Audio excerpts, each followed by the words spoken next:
माँ तू सबसे प्यारी है, माँ तू जग में न्यारी है। माँ तू सबसे प्यारी है, माँ तू जग में न्यारी है। अपने आंचल में रखना, अपने आंचल में रखना। हमें वरदानों से भरना। माँ तू सबसे प्यारी है, माँ तू जग में न्यारी है। माँ तू सबसे प्यारी है, माँ तू जग में न्यारी है। पिता, पुत्र और पवित्र आत्मा के नाम पर आमेन। आप सबों को जय यीशु। कल के क्लास में हम लोग प्रकाशना ग्रंथ अध्याय 1 का वाक्य 1 से 3 तक के वचनों पर मनन चिंतन किया। उसके अंदर ईश्वर का वचन, ईश्वर स्वयं ईसा मसीह के द्वारा योहन को प्रकट करता है। योहन उसका साक्ष्य देता है, और जो ये वचन पढ़ता है और सुनता है या और उसके अनुसार जीवन जीता है, सबों को ईश्वर का कृपा मिलेगा। इस पर हम लोगों ने मनन चिंतन किया। आज वाक्य 4 से आगे हम लोग पढ़ेंगे अभिवादन के अंदर। अभिवादन देते हैं, जैसे हम लोगों ने पहले से मनन चिंतन कर चुका है। ये जो पत्र, ये जो प्रकाशना ग्रंथ लिख करके एशिया माइनर के 7 कलीसियाओं को अभिवादन करते हुए ये लिखा है। ये अभिवादन जो एशिया माइनर के जो 7 कलीसियाएं क्रिस्तियों के ऊपर जो अत्याचार चल रहा है उसको सहन करते हुए कई लोग हिम्मत हार रहा था। कई लोग कलीसिया छोड़ना मजबूर हो रहा था।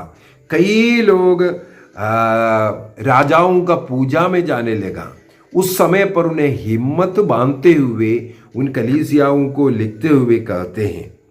और एशिया माइनर ये जो कलीसिया कहाँ था?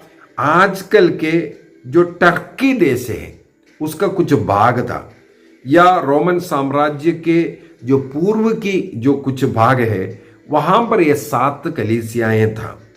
क्यों ये 7 कलीसिया? केवल 7 कलीसिया क्यों है? उसका कई कारण हो सकता है। सबसे पहला कारण है योहन का इन 7 कलीसियाओं के साथ अच्छा संबंध था, ज्ञान था, लोगों को जान रहा है, या उनका अधिकार क्षेत्र के अंदर रहा होगा। दूसरे एक और कारण है, वहां का एक मेन सिटी है एफेसुस। उस एफेसुस से हम लोग बोल सकते हैं आजकल के भाषा में जो हाईवेज, जो रोड यात्रा करने के लिए जो 7 कलीसियाओं में जाने का, सड़क मार्ग जाने का अच्छा रास्ता था कहते हैं। इसलिए योहन इन कलीसियाओं में आते जाते रहते थे। कलीसिया के साथ उनको ज्ञान था। अगला एक मुख्य कारण है, जैसे हम लोगों ने मनन चिंतन कर चुका है, 7 नंबर है।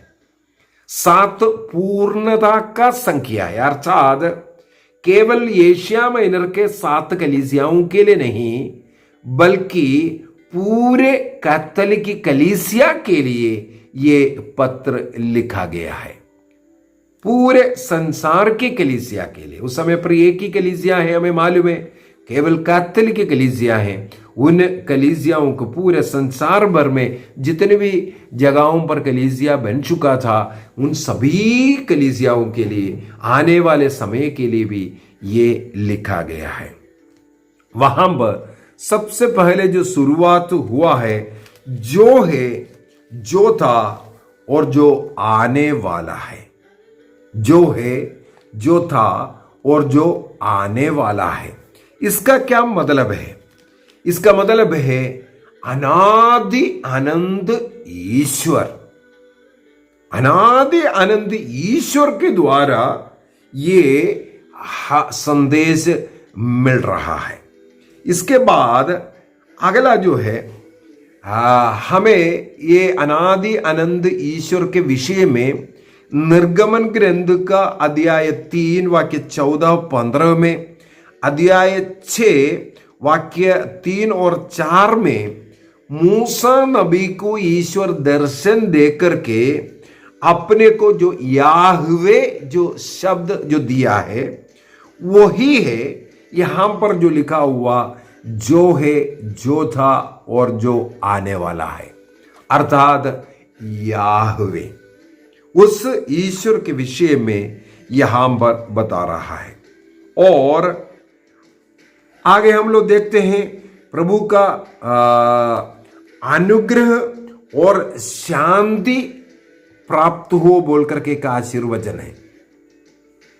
प्रभु का अनुग्रह और शांति सबसे पहले उस अनादि अनंत ईश्वर के विषय में, वो याहवे के विषय में बता करके उस याहवे का द्वारा हमें अनुग्रह और शांति देने के विषय में।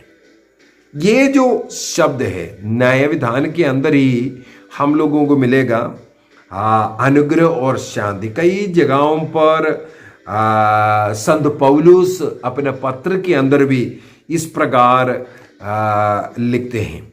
ईश्वर का जो अनुग्रह है, ईश्वर के सभी कृपा पात्रों को मुफ्त में देता है।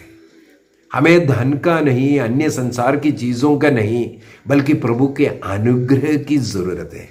ईश्वर ये अनुग्रह मुफ्त में देता है। वो अनुग्रह, वो कृपा, वो आशीष के विषय में यहां पर लिखा हुआ है, सबों को देता हुआ।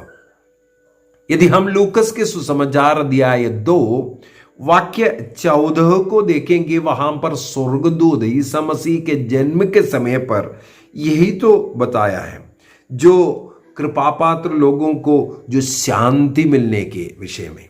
इसका मतलब सबसे पहले कृपा अनुग्रह की जरूरत है। ईश्वर जो सबों को जो देता है, जिन व्यक्तियों को ईश्वरीय कृपा अनुग्रह प्राप्त है, उनके जीवन में ये शांति भी मिलता है। ये कृपा अनुग्रह और ये शांति ईश्वर तथा मनुष्यों के बीच में और मनुष्य के बीच में होना जरूरी है। तो यहां पर ईश्वर की ओर से सब मनुष्यों को इसका वादा करते हैं। अगला एक पॉइंट इधर देखो, लिखा हुआ है 7 आत्माओं, जो है, जो था और जो आने वाला, उसकी ओर से और सिंहासन के सामने उपस्थित रहने वाले 7 आत्माओं। हम लोग कई बार इस शब्द को, ये 7 आत्माएं ईश्वर के सामने खड़े रहने वाले 7 स्वर्गदूत है करके कई बार सोचते हैं, क्योंकि तोबित का ग्रंथ उसके अध्याय 12 वाक्य 15 के अंदर हम लोगों को इन 7 स्वर्गदूत जो ईश्वर के सामने हमेशा उपस्थित रहता है करके लिखा है। और उसी प्रकार प्रकाशना ग्रंथ के अंदर ये अध्याय 8 वाक्य 2 के अंदर भी 7 स्वर्गदूतों के विषय में लिखा हुआ है। तो कई लोग इसको, ये 7 स्वर्गदूत जो ईश्वर के सामने हमेशा प्रस्तुत रहता है, उनका कार्यों को करने वाला वो महादूत स्वर्गदूत के विषय में बता कर देते हैं।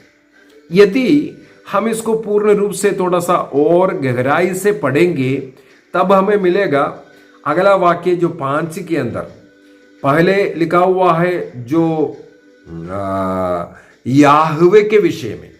इसके बाद लिखा है उन 7 आत्माओं के विषय में। तीसरा एक लिखा है ईसा मसीह की ओर से, ये जो अनुग्रह और शांति याहवे की ओर से 7 स्वर्गदूतों, आत्माओं, स्वर्गदूत नहीं, 7 आत्माओं और ईसा मसीह की ओर से आ रहा है। तो ईसा मसीह और याहवे के साथ क्या ये स्वर्गदूत हमें आशीर्वाद दे सकता है? इसका मतलब है ये जो 7 आत्माएं लिखा है 7 स्वर्गदूत नहीं है। जैसे हम लोगों को मालूम है 7 संख्या पूर्णता का संख्या है, तो पूर्ण रूप से जो आत्मा है अर्थात पवित्र आत्मा की ओर से ये आशीर्वाद, पिता पुत्र और पवित्र आत्मा, याहवे ईसा मसीह और पवित्र आत्मा की ओर से ये अनुग्रह और शांति दे रहा है। तो इसका मतलब यहां पर जो 7 आत्माएं लिखा हुआ है वो स्वर्गदूत नहीं बल्कि पवित्र आत्मा है। इसका एक और प्रमाण ये है, नबी इसहा का ग्रंथ अध्याय 11 वाक्य 2 और 3 के अंदर 7 प्रभु का कृपादान के विषय में लिखा है, वरदान के विषय में लिखा हुआ है। तो ये जो 7 वरदान आत्मा का पूर्णता से मिलता है, पवित्र आत्मा के द्वारा मिलता है। तो ये 7 वरदान के साथ ये 7 आत्माओं को अगर हम जोड़ेंगे, इसका मतलब वो पवित्र आत्मा है करके हम और प्रमाणित कर सकते हैं। प्रकाशना ग्रंथ उसके अध्याय 3 वाक्य 1 में और अध्याय 4 वाक्य 5 में ये 2 जगह और 7 आत्माओं के विषय में लिखा हुआ है। इनमें 7 आत्मा, ये जो प्रकाशना ग्रंथ अध्याय 4 का वाक्य 5 के अंदर, उसको थोड़ा सा पढ़ते हुए जाना मेरे विचार में अच्छा है। प्रकाशना ग्रंथ अध्याय 4 वाक्य 5, वहां पर लिखा है, सिंहासन से बिजलियां, वाणियां और मेघ गर्जन निकल रहे थे। सिंहासन के सामने आग की 7 मशालें जल रही है। आग के 7 मशालें जल रही है। वे ईश्वर के 7 आत्मा हैं। जिसे मैंने बोला है, ये जो 7 आत्मा के विषय में प्रकाशना ग्रंथ अध्याय 3:1 में और 4:5 में, और प्रकाशना ग्रंथ रेवलेशन चैप्टर 4 वर्स 5 को अभी मैं पढ़ करके सुनाया है। वहां पर क्या लिखा है, ये सिंहासन के सामने आग के 7 मशालें जल रही थी। वे ईश्वर के 7 आत्माएं हैं। देखो यहां पर भी लिखा हुआ है वो 7 आत्मा है, और वो कैसे दिख रहा है, मशालें के समान 7 मशाल है। ये हमें याद दिलाता है प्रकाशना ग्रंथ उसके अध्याय 2 वाक्य 1 से हमें मालूम है, पेंतिकोस्त के समय पर पवित्र आत्मा आंधी के रूप में आए, शक्तिशाली रूप से आए। आवाज सुनाई दिया आंधी का, लेकिन दिखाई दिया प्रकाश के रूप में, आग के गोले के रूप में। हरेक के ऊपर जीभों में आकर के ठहर गया। तो ये 7 मसाले वो प्रकाश प्रेरित चरित्र अध्याय 2 में शिष्य लोगों पर आकर के ठहरने वाले वो आग का जीभ, वो पवित्र आत्मा था। तो यहां पर जो लिखा हुआ 7 आत्माएं, इसका मतलब हो गया आत्माओं की वो पूर्णता, अर्थात पवित्र आत्मा के विषय में। कई लोग इसको स्वर्गदूत बोल करके सिखाते हैं, इसलिए मैंने इसके ऊपर थोड़ा ज्यादा जोर डाला है। हमें यह सीखना है, ये पवित्र आत्मा का प्रतीक था, ये 7 आत्मा। मेरे विचार में आप लोग समझ रहे हैं। अभी प्रकाशना ग्रंथ अध्याय 1:5 में फिर से जाते हैं। यीशु के विषय में इसके बाद आगे थोड़ा सा लिखा है। ईसा मसीह के विषय में लिखने के बाद आगे क्या लिखा है, और ईसा मसीह की ओर से आप लोगों को अनुग्रह और शांति प्राप्त हो। इसके बाद लिखा हुआ है मसीह का 3 ऐसा स्थान सम्मान का शब्द। उसमें लिखा है सबसे पहले मसीह विश्वसनीय साक्षी है। सबसे पहले साक्षी के विषय में मैंने पहले भी बता दिया। दूसरा लिखा है पुनर्जीवित मृतकों में से पहलौटा है। तीसरा पृथ्वी के राजाओं का अधिराज है। तो 3 ऐसा टाइटल ईसा मसीह को यहां पर दे रहा है जो हमें आशीर्वाद दे रहा है। याहवे और ये मसीह और पवित्र आत्मा में जो आशीर्वाद दे रहा है, अनुग्रह दे रहा है, शांति दे रहा है, वो मसीह के विषय में इसके बाद लिखा हुआ है सबसे पहले वह विश्वसनीय है।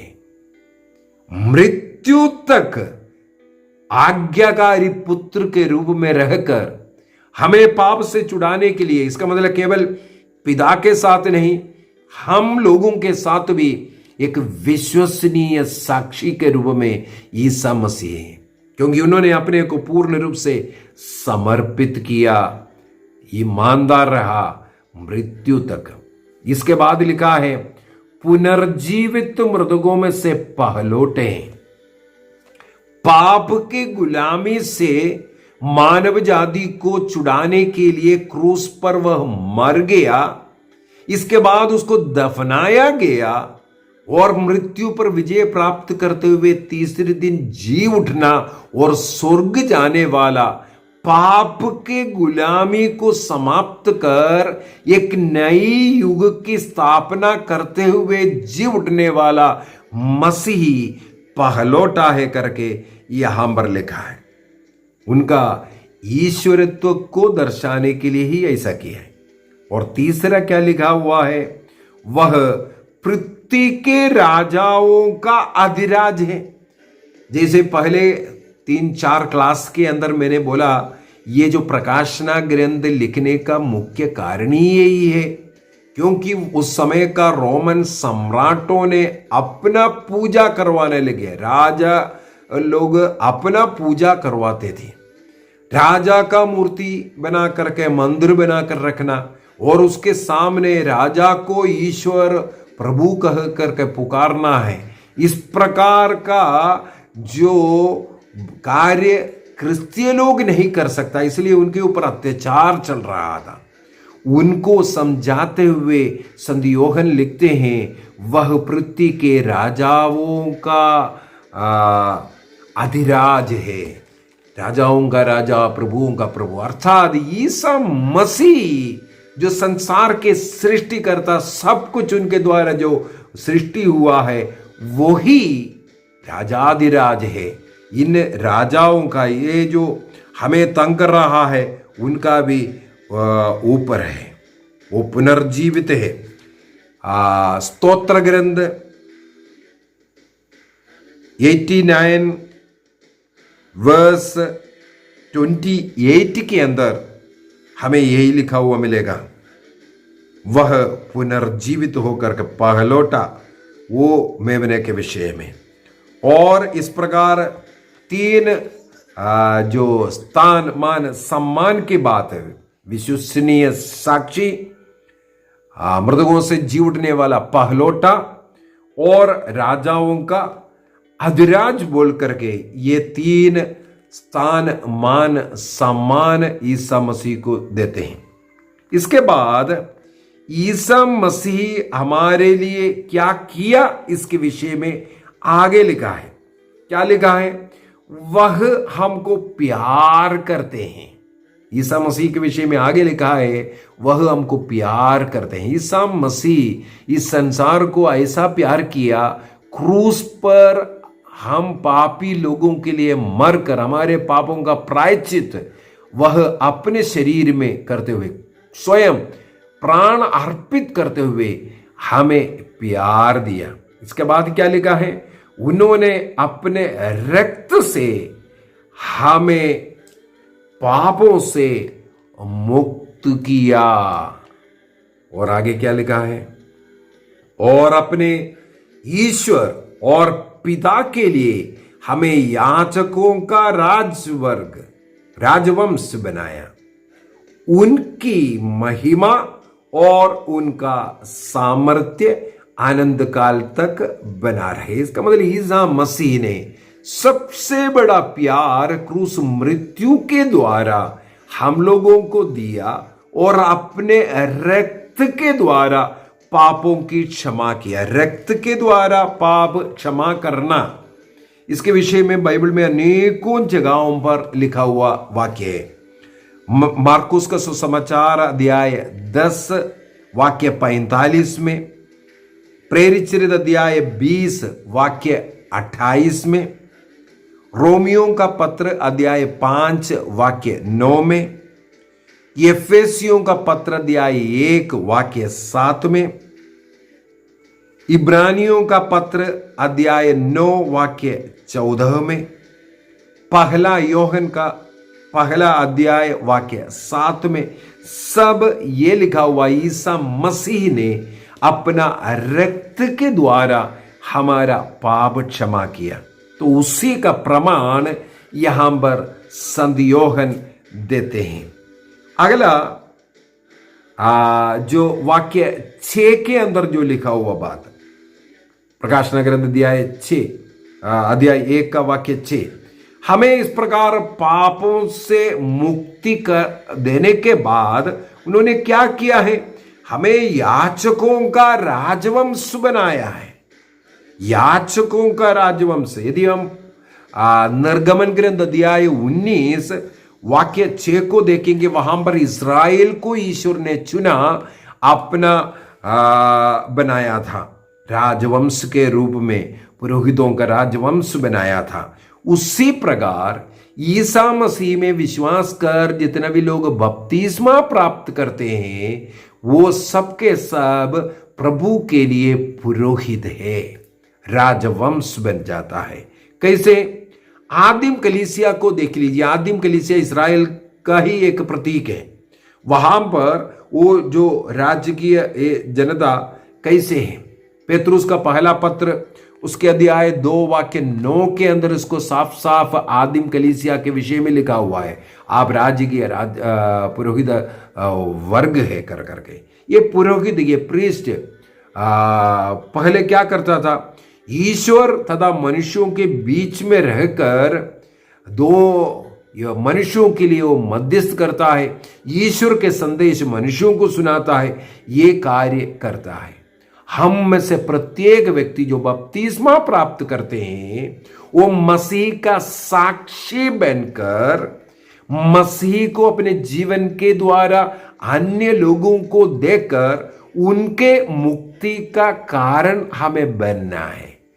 तो मसीह ने अपना प्राण अर्पित करते हुए हमें याचकों का राजवंश इसलिए बनाया ताकि हम याचक अर्थात पुरोहित वर्ग बनकर अन्य लोगों को मुक्ति का उस मार्ग पर लेके जाना, दूसरों के मुक्ति का कारण बनना, दूसरों के लिए प्रार्थना करना, ईश्वर का संदेश उनको सुनाना, ये सब कार्य हमारे जीवन के द्वारा हम कर सकते हैं। इसलिए हम याचकों का राजवंश है।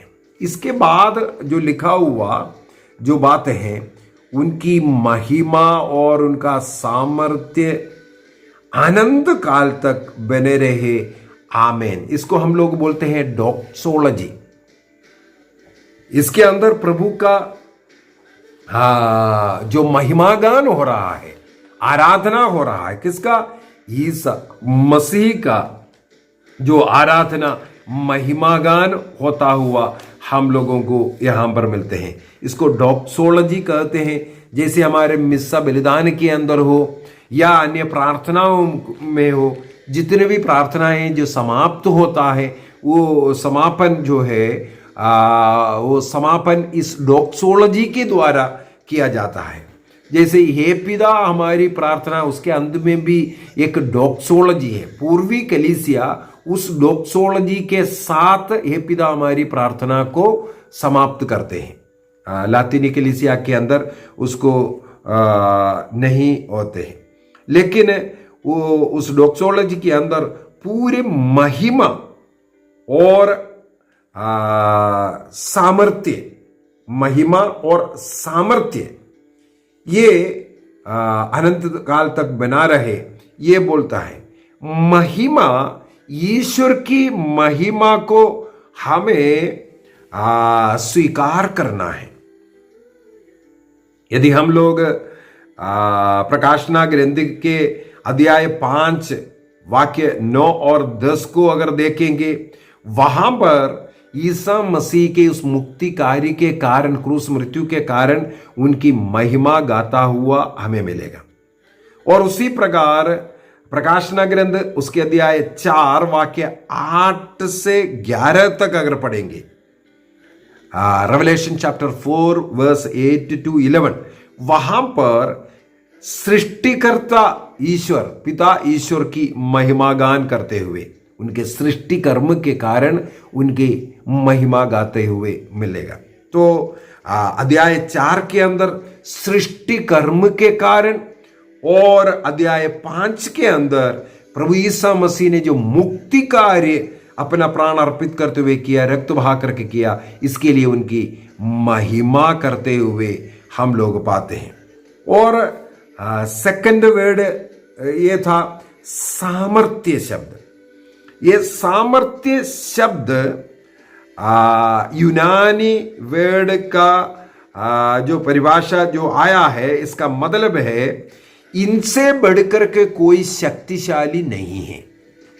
सब कुछ सृष्टि करने वाला, सब कुछ के अधिपति यही है, ये है इसका मतलब। जो सामर्थ्य, जो शब्द, वो जो शब्द जो लिखा हुआ है, इनके अधीन में ही सारे संसार है, और ईश्वर ही सबसे सर्वशक्तिमान ईश्वर है।